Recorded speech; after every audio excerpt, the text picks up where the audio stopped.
నమస్తే, welcome to news can. ప్రతిదినం ఏ వార్తాపత్రికలో అయితే వార్తాపత్రికలో హెడ్లైన్స్ ఉంటాయో వాటిని విశ్లేషించే ప్రయత్నం చేద్దాం.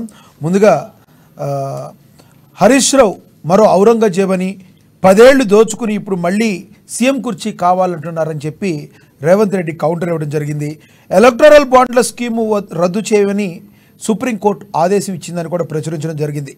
కాళేశ్వరం లోపాల పుట్ట, ఇష్టారీతిగా డిజైన్లు, నిర్మాణాలు, కాంట్రాక్టర్లకు ఉత్తపుణ్యానికి చెల్లింపులు, నివేదికలో కడిగి పారేసిన కాగ్ అని ప్రచురించడం జరిగింది. ఇక మీ నిర్వాకంతో అప్పులు చేయాల్సిన పరిస్థితి ఏర్పడింది. 7.11 లక్షల కోట్లు అప్పుల్లో ముంచారని చెప్పి మంత్రి భట్టి విక్రమార్క చెప్పడం జరిగింది. హెచ్ఎండిఏ భూముల వేలంలోనూ భారీ అవినీతి, ఏసీబీ విచారణలో వెలుగులోకి అక్రమాలు వచ్చాయని కూడా ప్రచురించడం జరిగింది. ఇక 70 రోజుల్లో 25,000 నియామకాలు, ప్రభుత్వంపై ప్రతిపక్షం అక్కసుగా చెల్లిస్తుంది. అదేవిధంగా రైతు బిడ్డ కావడంతో వారి కడుపు మండుతుందని సీఎం రేవంత్ రెడ్డి చెప్పడం జరిగింది. గురుకుల ఉపాధ్యాయులకు నియామక పత్రాలు కూడా పంపిణీ చేయడం జరిగింది.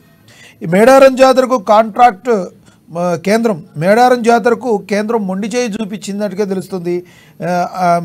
ఎటువంటి పరిస్థితుల్లో కేంద్రం మొండి చేయి చూపిందిగా దీనిలో ప్రచురించారు. దీని గురించి కూడా విశ్లేషణ చేద్దాం. ఇక అదేవిధంగా బైక్పై 126 గొర్రెలట, కారు, బస్సు, అంబులెన్స్లను తీసుకెళ్లారట. గొర్రెల పంపిణీ పథకంలో భారీగా అక్రమాలు వెలుగులోకి వచ్చాయని కూడా ప్రచురించడం జరిగింది. ఓవరాల్గా ఇవన్నీ కూడా ముఖ్యంగా ఉన్న హెడ్లైన్స్గా చెప్పుకోవచ్చు. వీటి గురించి మరింత విశ్లేషణ కూలంకుషంగా చర్చించే ప్రయత్నం చేద్దాం. మా బ్యూరో చీఫ్ కృష్ణమూర్తి గారు మనతో అందుబాటులో ఉంటారు. కృష్ణమూర్తి గారు, గుడ్ మార్నింగ్ సార్.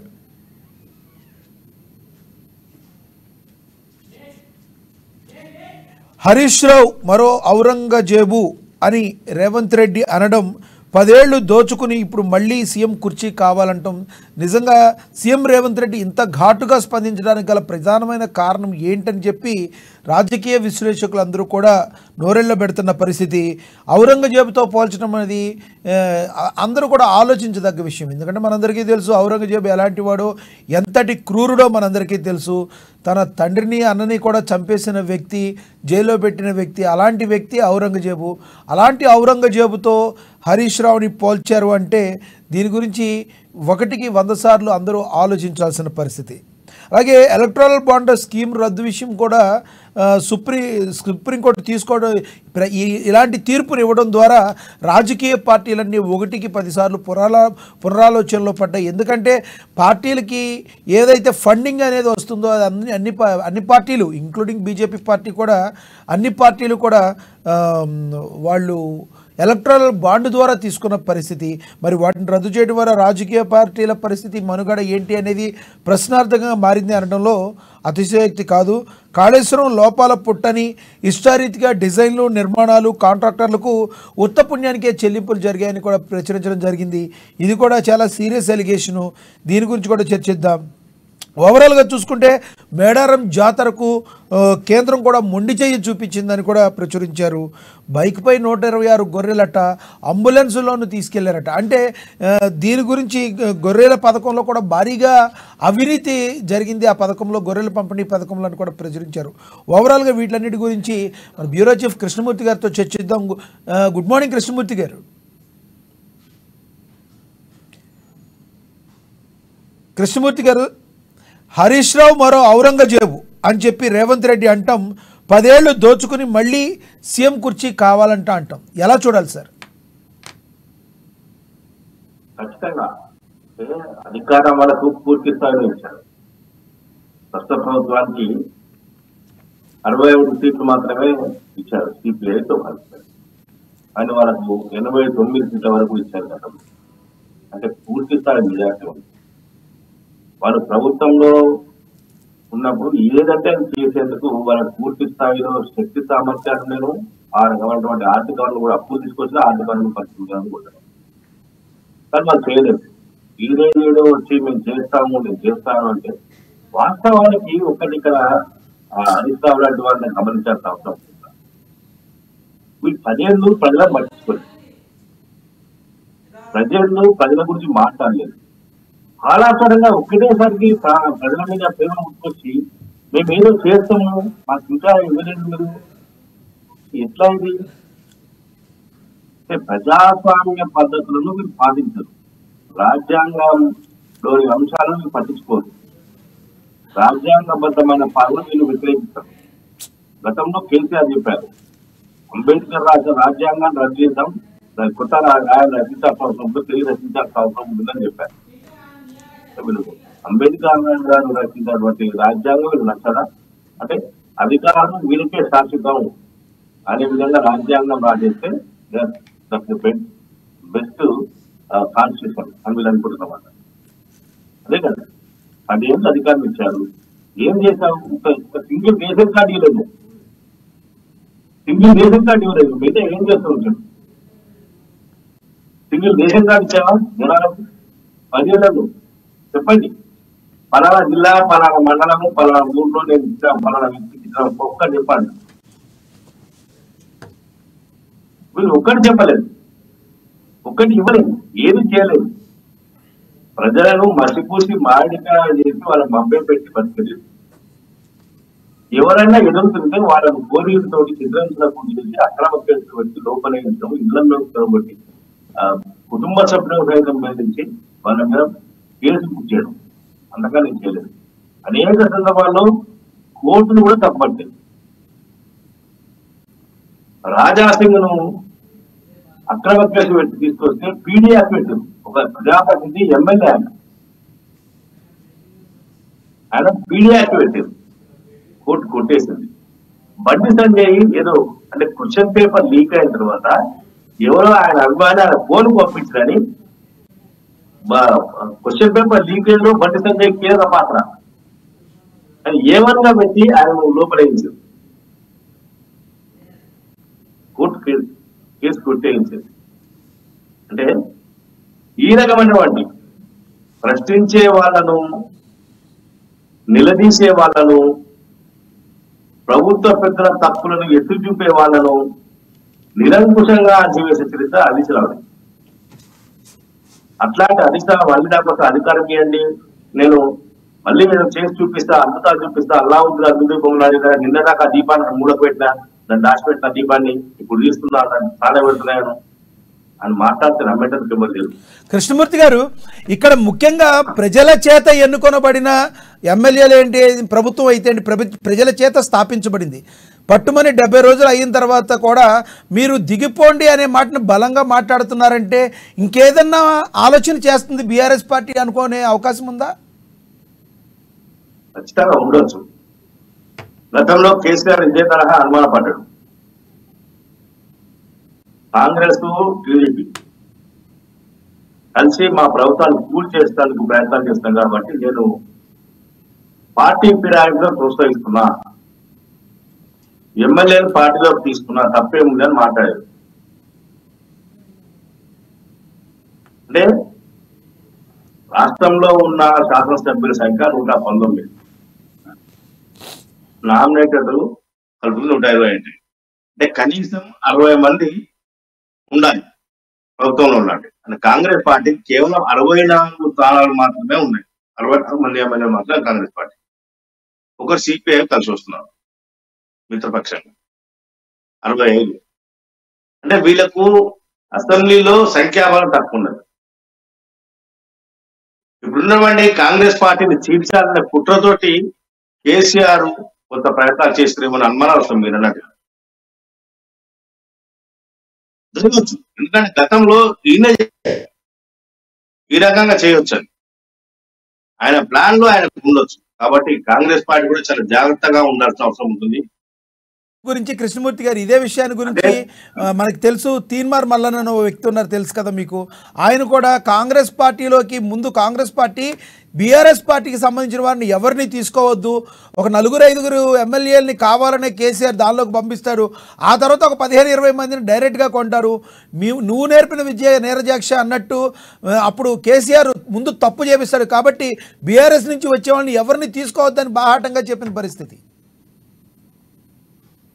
ఎవరి అంచనాలు, ఎవరి లెక్కలు వాళ్ళకు ఉంటాయి.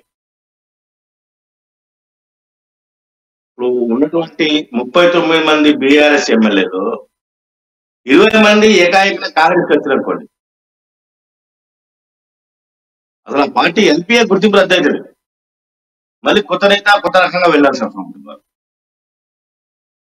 ఒకేసారి ఇవ్వమని కాంగ్రెస్ లోకి వచ్చినప్పుడు ఇప్పటికే ఒక అంటే మంత్రులు కానీ మనకు ప్రత్యక్షంగా పరోక్షంగా మనకు తెలిసిన అనేక సందర్భాల్లో మనం చూసిన విన్న సంఘటనలు చూస్తుంటే సుమారు 8 మంది ఎమ్మెల్యేలు ఇప్పటికీ రేవంత్ కలిసి వెళ్ళారు. ఓకే, అది ముఖ్యమంత్రి స్థాయిలో కలిశారు, దాంట్లో తప్పులేదు.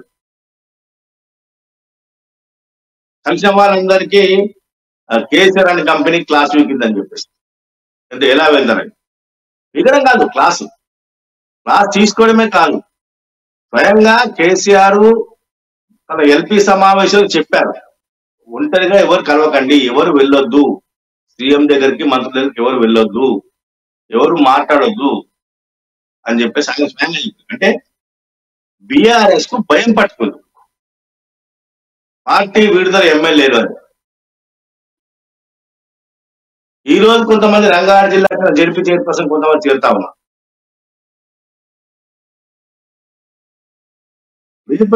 కొంతమంది వచ్చే అవకాశం ఉంది. అంటే ఎమ్మెల్యేలు సంఖ్య బలాన్ని చూసుకొని పార్టీని చీల్చి మళ్ళీ అధికారంలోకి వచ్చేందుకు కేసీఆర్ ప్రయత్నిస్తే రాష్ట్ర ప్రజలు మొత్తం చూస్తూ ఊరుకునే పరిస్థితి లేదు సార్. ఖచ్చితంగా ప్రజలు తిరుగుబాటు చేసే అవకాశాలు ఎక్కువ ఉన్నాయి. పార్టీ ఫిరాయించిన ఎమ్మెల్యేలతో పాటు ఫిరాయింపులను ప్రోత్సహించిన బీఆర్ఎస్ పార్టీని కూడా బొందగొట్టేందుకు కూడా ప్రజలు సిద్ధంగా ఉన్నారు. రాష్ట్రంలో 10 సంవత్సరాలు రాష్ట్ర ప్రజలు నరకయాతన అనుభవించారు. ఇంకా భరించాలి అంటే వాళ్ళు భరించలేరు. కొన్ని చోట్ల మొన్న జరిగినటువంటి అసెంబ్లీ ఎన్నికల్లో కాంగ్రెస్ పార్టీ ఇంకొంత జాగ్రత్త తీసుకుంటే వాళ్ళకు 80 వరకు వచ్చేది. కొన్ని చోట్ల సమీకరణలు సరిగైనటువంటి విధంగా పూర్తి జరగలేదు. దీంతో ఆ పార్టీ కొంత మురికి ప్రశ్నార్థకంగా మారింది. కొన్ని చోట్ల లోకల్ అభ్యర్థులు వాళ్ళు ఎప్పటి వరకు ప్రచారం చేస్తున్నారు, చివరి నిమిషంలో వేరే వాళ్ళకు బీఫామ్ కేటాయించారు. ఆ అభ్యర్థి నియోజకవర్గం సరిహద్దు చూసుకొని గ్రామాల పరిశీలించడం వల్లే ప్రచార సమయం పూర్తయిపోయింది. కొన్ని చోట్ల అభ్యర్థులు ప్రచారంలోకి వెళ్ళకముందే పోలింగ్ అయిపోయింది. ఈ రకమైన కొన్ని సంఘటనలు జరిగినాయి. అన్ని రాజకీయ పార్టీలకి ఇప్పుడు కొంచెం ఇబ్బందికర తీర్పు సుప్రీంకోర్టు ఇచ్చింది. ఎలక్టోరల్ బాండ్ల స్కీమ్ రద్దు చేసింది సుప్రీంకోర్టు తీర్పు. ఈ తీర్పు వలన రాజకీయ పార్టీలకు ఇబ్బందులు ఏమైనా ఉంటాయా సార్, ఇంక్లూడింగ్ బీజేపీ, కేంద్రంలో ఉన్న బీజేపీతో సహా? ఖచ్చితంగా పార్టీలకు ఇబ్బంది ఉంటాయి. అయితే సుప్రీంకోర్టు నిన్న ధర్మాసనం ఇచ్చినటువంటి తీర్పులో మనం ఒకటి స్పష్టంగా గమనించాల్సిన అవసరం ఉంది. ఇలా బాండ్ తీసుకోవడం ద్వారా క్విడ్ ప్రోకో, నీకు ఇది నాకు అది అనే దాంట్లో కొంత పనులు చేయించుకునే అవకాశం ఉంటాయి. పార్టీలకు కొంత ఫండింగ్ చేసి ఆ ఫండింగ్ ద్వారా మేము ఇది ఇచ్చాం కాబట్టి మాకు కొంచెం మేలు చేసి పెట్టండి, మాకు తద్వారా మాకు కొంత లబ్ధి చేకూరుతుంది, ఆ లబ్ధిలో మీకు ఇది ఇచ్చాము, భవిష్యత్తులో మరింత ఇస్తాము అని కొంత విడ్ప్రోకో జరిగే అవకాశం అని చెప్పేసి చెప్పింది. రెండో అంశం, ఈ బాండ్స్ విషయంలో రహస్యంగా ఉంచాలి, ఎవరిచ్చారు ఎంత ఇచ్చారు అనేది బయటకు రాకుండా ఉండాలి అనేది ఆ బాండ్స్ ఇది. కాబట్టి నేను ఒక పార్టీకి డొనేషన్ చేశాను, నేను 10 రూపాయలు ఇచ్చి 1,00,000 రూపాయలు కూడా రాసుకోవచ్చు. నేను అంటే ఈ 1,00,000 రూపాయలు ఇచ్చిన ఐటీ శాఖ అధికారి కూడా ఆ సదరు పార్టీ నేతను, సదరు పార్టీ ట్రెజరర్లు కానీ, సదరు పార్టీ కార్యాలయానికి వెళ్ళి అకౌంటెంట్ కానీ అడిగేందుకు అవకాశాలు లేవు. అంటే ఐటీ ఎగవేసేది కూడా వ్యాపారవేత్తలు ఎవరైనా సరే ఐటీని ఎంత వీలైతే అంత తగ్గించుకోవాలి, ఎగ్గొట్టాలి, తనకు లాభం కోసం చూసుకొని భావిస్తారు, అది సహజమని. కాబట్టి ఇది ఒక రకమైనటువంటి ఐటీ ఎగవేయడం దారితీస్తుంది. ఐటీ చెల్లింపులలో కూడా కొంత నష్టం జరుగుతుంది. ఐటీ ఆదాయం తగ్గే అవకాశం ఉన్నాయి అన్న ఉద్దేశంతో సుప్రీంకోర్టు ఈ అంశాన్ని పూర్తి స్థాయిలో నిషేధిస్తామని చెప్పింది. వాస్తవానికి కేంద్రంలో అధికారంలో బీజేపీ పార్టీకి సుమారుగా 6,500 చిల్లర కోట్ల రూపాయల చిల్లర మనకు నిధులు ఇప్పటికే సమకూరే పాలన. మిగతా పార్టీలకు కూడా అంటే కాంగ్రెస్ కానీ ఇటు ఆపు కూడా బాగానే వచ్చాయి. బీఆర్ఎస్ పార్టీ అయితే ఇక ప్రాంతీయ పార్టీలలో అత్యంత ధనికమైన పార్టీ, ధనిక వనరులు ఆర్థిక వనరులు ఉన్నటువంటి పార్టీ మన బీఆర్ఎస్ పార్టీ. ప్రతి ఇక్కడ ఉన్న ఏడు ఆంధ్రప్రదేశ్ లో బీఆర్ఎస్ పార్టీ జగన్మోహన్ రెడ్డి గారి పార్టీ ఇంకా ధనికమైన పార్టీ సార్. పక్కనే ఉన్న ఆంధ్రప్రదేశ్ లో జగన్మోహన్ రెడ్డి గారి పార్టీ ఇంకా ధనికమైన పార్టీ. అంటే అధికారంలో ఉన్నారు. అంటే నేటి వరకు బీఆర్ఎస్ అధికారంలో ఉంది. ఇప్పుడు ఏపీలో జగన్ పార్టీ అధికారులు కాబట్టి ఉండొచ్చు వాళ్ళు కూడా. మేము నాకు సారీ దాంట్లో అంత నా నాలెడ్జ్, నేను ఆ విషయం దృష్టి పెట్టా మన తెలంగాణను బీఆర్ఎస్ దృష్టిలో పెట్టి నేను తీసుకున్నాను. అయితే ఇక్కడ ఓకే, నిన్నటి వరకు నితీష్ పార్టీ కూడా కొంత లాభాలు అంటే ఎక్కువ మటుకు పొలిటికల్ ఫండ్స్ ఈ పార్టీ తీసుకున్నది అని చెప్పేసి ఉంది. అది ఎంతవరకు వాస్తవం అనేది ఆర్జేడీ ఇవన్నీ కూడా. యూపీలో మాయావతి అధికారంలో ఆ మాయావతి పార్టీకి అధికంగా నిధులు వచ్చాయి అని చెప్పేసి అన్నారు. ఈ రకంగా చూస్తే ఎవరు అధికారంలో ఉంటే రాజకీయవేత్తలు కానీ, వ్యాపారవేత్తలు కానీ, వాణిజ్య రంగంలో ఉన్నటువంటి కానీ, పారిశ్రామికవేత్తలు కానీ వాళ్ళ ఆయా పార్టీల దగ్గరికి వెళ్ళి వాళ్ళకి కావాల్సిన ఇచ్చి తమకు కావాల్సిన పనులు చేసుకోవడం సహజం. ఇక్కడ మన బీఆర్ఎస్ పార్టీ మనం గమనిస్తే ఏకంగా ఒక చార్టర్ చాపర్లు కొనేందుకు కూడా వాళ్ళు నిధులు సమీకరించారంటే ఎంత ధనిక పార్టీ అనేది మీరు అర్థం చేసుకోవాలి. ఓకే, జగన్మోహన్ రెడ్డి కూడా ధనిక పార్టీ కావచ్చు, కానీ ఆయన చాపాలు కొని దాంట్లో స్పెషల్ ఫ్లైట్ లో తిరిగినటువంటి ఆయన ఇంకా పోలేదు. రేపు అంటే కృష్ణమూర్తి గారు కాళేశ్వరం లోపాల పుట్టని ఇష్టారీతిగా డిజైన్లు, నిర్మాణాలు, కాంట్రాక్టర్లకు ఉత్తపుణ్యానికి చెల్లింపులు చేశారని నివేదికలో కాకు కడికి పారేసింది. అంతే అని మొదటి నుంచి కాంగ్రెస్ పార్టీ అధికారం రాకముందు నుంచి కూడా చెప్తా ఉన్నారు. లోపాల పుట్ట ఉంది, డిజైన్ ఉంది, DPR detail project report assembly table చేయండి అని చెప్పారు. అసెంబ్లీలో టేబుల్ చేయండి అని చెప్పారు. వాళ్ళు చేయలేదు, మేము చేయమని చెప్పారు. ప్రాజెక్ట్ మేము నిర్మిస్తున్నాము, అద్భుతమైన ప్రాజెక్టు, ప్రపంచంలోనే అద్భుతంగా ఉంటుంది, ఇది బాహుబలి మోటార్లు పెడతామని చెప్పారు. ఇప్పుడు అంటే గతంలో విపక్ష పార్టీలు అంటే బీఆర్ఎస్ అధికారంలో ఉన్నప్పుడే విపక్ష పార్టీలు ఏవైతే చేశారు ఆరోపణలు అవన్నీ కూడా వాస్తవాలు అని నివేదిక తేల్చేలా చేసింది. ఒకటే మాట చెప్పాలండి,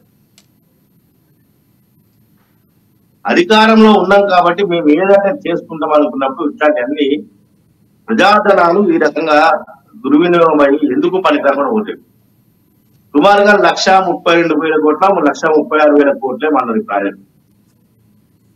ఇప్పుడు ప్రభుత్వం చెప్పిన లెక్క ప్రకారం కంటే 92,000 కోట్ల ప్రజాధనం ఈ ప్రాజెక్టు పేరుతో దుర్వినియోగం అయిందని తాజాగా విజిలెన్స్ నివేదిక ప్రకారంగా చూస్తే 92,000 కోట్ల ప్రజాధనం దుర్వినియోగం అయింది. 92,000 కోట్లు అంటే ఒక్కసారి మనం ఆలోచన చేసుకోవాలి. మన రాష్ట్రానికి ఉన్న అప్పుల్లో ఒక 1/4 అప్పు తీరే అవకాశం ఉంటాయి, ఆ డబ్బులు వస్తాయి. తద్వారా రాష్ట్రానికి కొంత వడ్డీ చెల్లింపులు, నెలవారీగా వడ్డీ చెల్లింపుల భారం తగ్గే అవకాశం ఉంటుంది.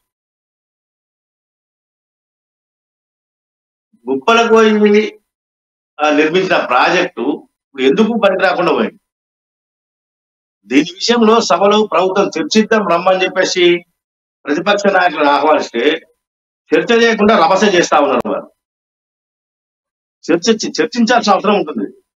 నిజమే, ఓకే, అంటే ఇంజనీరింగ్ లోపమా, కన్స్ట్రక్షన్ లోపమా, దేని గురించి అనేది అధికార పార్టీ అడిగే అంటే లేవనెత్తేటువంటి సందేహాలకు అన్ని తానే నిర్మించినటువంటి ఇంజనీర్ కేసీఆర్ గారు ఖచ్చితంగా చెప్పాల్సిన అవసరం ఉంది.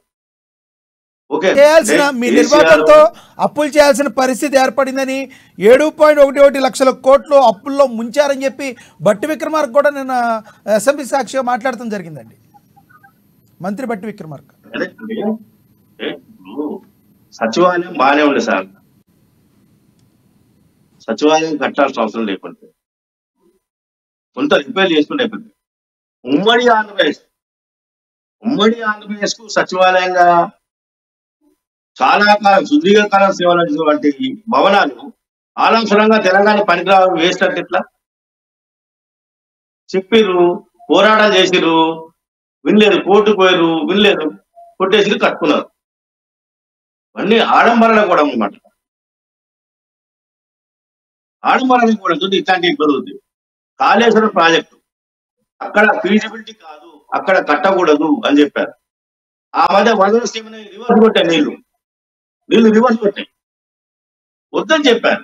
అక్కడ అది అక్కడ గోదావరి నది మీద కాళేశ్వరం ఆ ప్రాంతంలో కట్టాల్సింది కాదు అని చెప్పారు.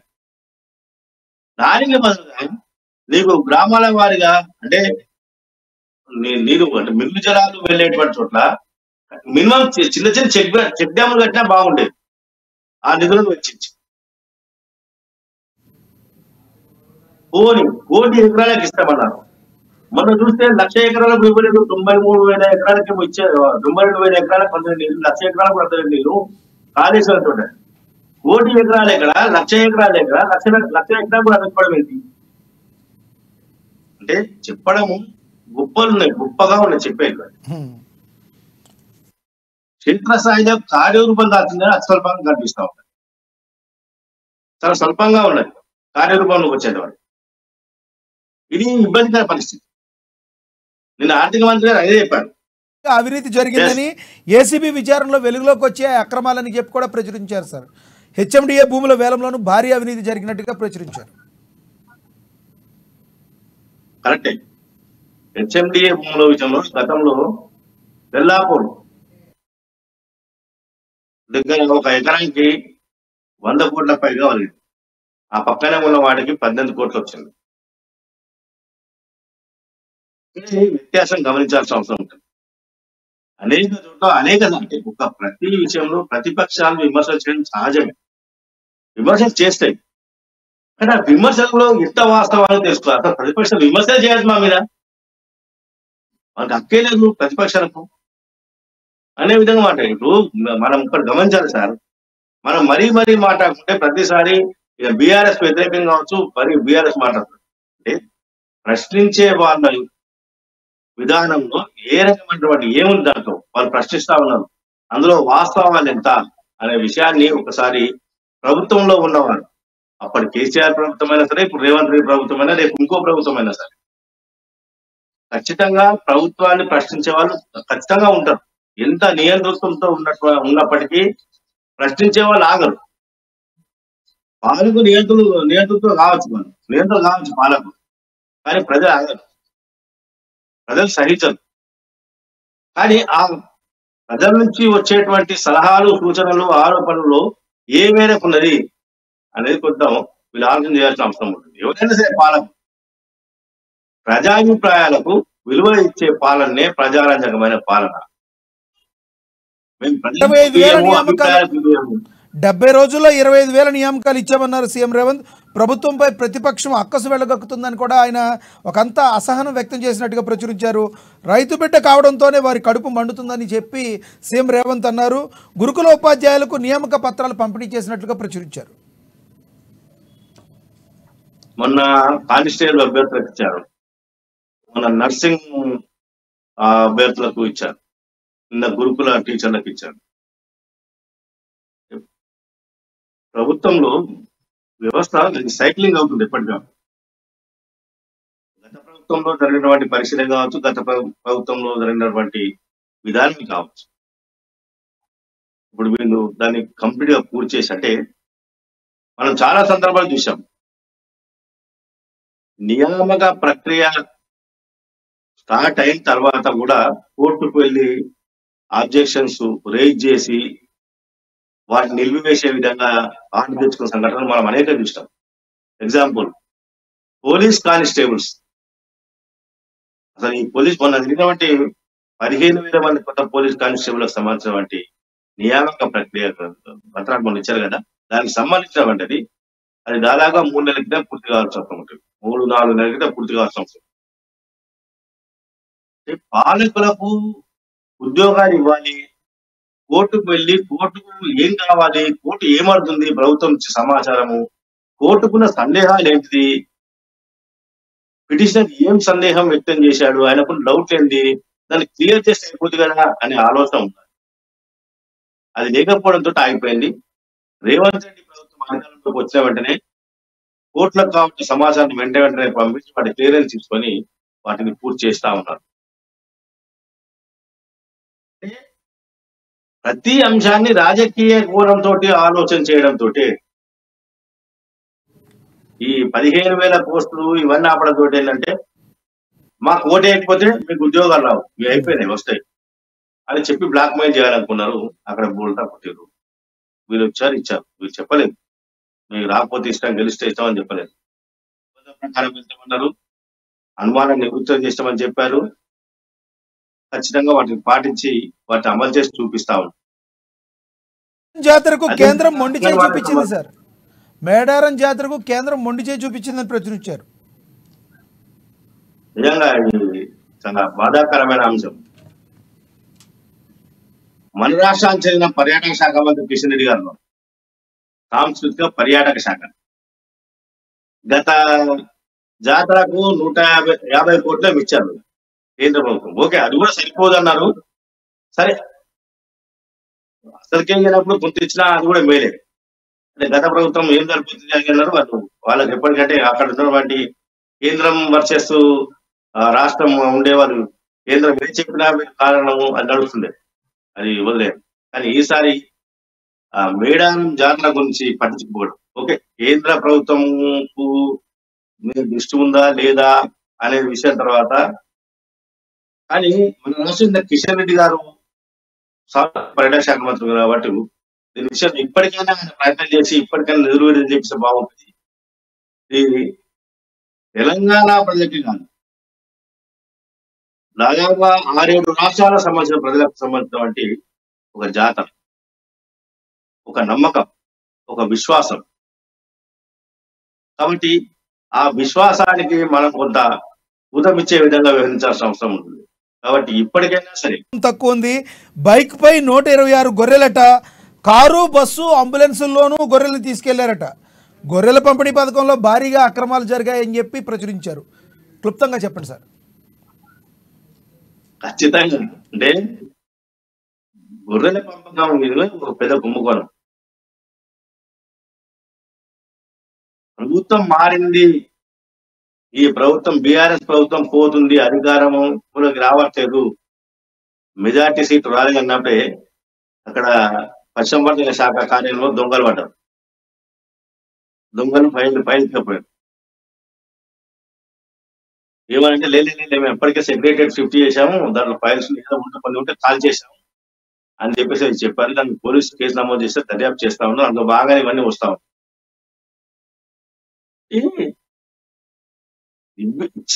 ఇవ్వకుండా నేను లబ్ధిదాన్ని, మొదటి లబ్ధాన్ని, నాకు ఇచ్చిన 21 గొర్రెలు తీసుకుపోయి వాటిని వేరే వాళ్ళకి ఇచ్చి అదే ఇంకో కొత్త స్కీము, ఇంకో కొత్త యూనిట్ అనే విధంగా చెప్పారు. దీనికి సంబంధించి మనం ఒకసారి గుర్తు చేసుకోవాలి. గతంలో కేసీఆర్ గారు చెప్పింది మీట్ హబ్ ఆఫ్ తెలంగాణగా మారుస్తాము, ఈ గొర్రెల పంపకాన్ని చేపట్టడం ద్వారా గుల్లకుర్మలు ఆధార్భ శ్రీమంతులు అయిపోతారు, మీట్ హబ్ ఆఫ్ తెలంగాణ చేస్తున్నా అని చెప్పారు. అదేలే సార్, అంటే మాంసానికి తెలంగాణకు అండగా చేస్తా అని చెప్పారు. ఎన్ని యూనిట్లు ఇచ్చారు అని చెప్పేసి ఎన్నికల ముందు వరకు అడిగారు. విపక్ష పార్టీలు అనేవి అనేక గుల్లకుర్మ సంఘాలు అడిగాయి, కుల సంఘాలు కూడా ప్రశ్నిస్తాయి. ఇంతవరకు లెక్కలు చెప్పలేదు.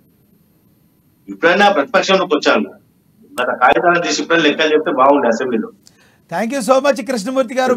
మీ యొక్క అమూల్యమైన విశ్లేషణ అనేది మాకు ఎంతో అవసరం, మా ప్రేక్షకులకు కూడా ఎంతో అవసరం. థ్యాంక్ యూ సో మచ్, ధన్యవాదాలండి. ఇదండి ఇవాళ న్యూస్ స్కాన్. నిరంతరం కూడా ఏవైతే పేపర్స్లో వచ్చే హెడ్లైన్స్ ఉంటాయో వాటన్నింటినీ కూడా ఎప్పుడు కూడా విశ్లేషించే ప్రయత్నం చేసేదే అమ్మ న్యూస్ స్కాన్. ఇది ఇవాళ అప్డేట్స్. చూస్తూనే ఉండండి అమ్మ న్యూస్, నిజం కోసం జనం కోసం.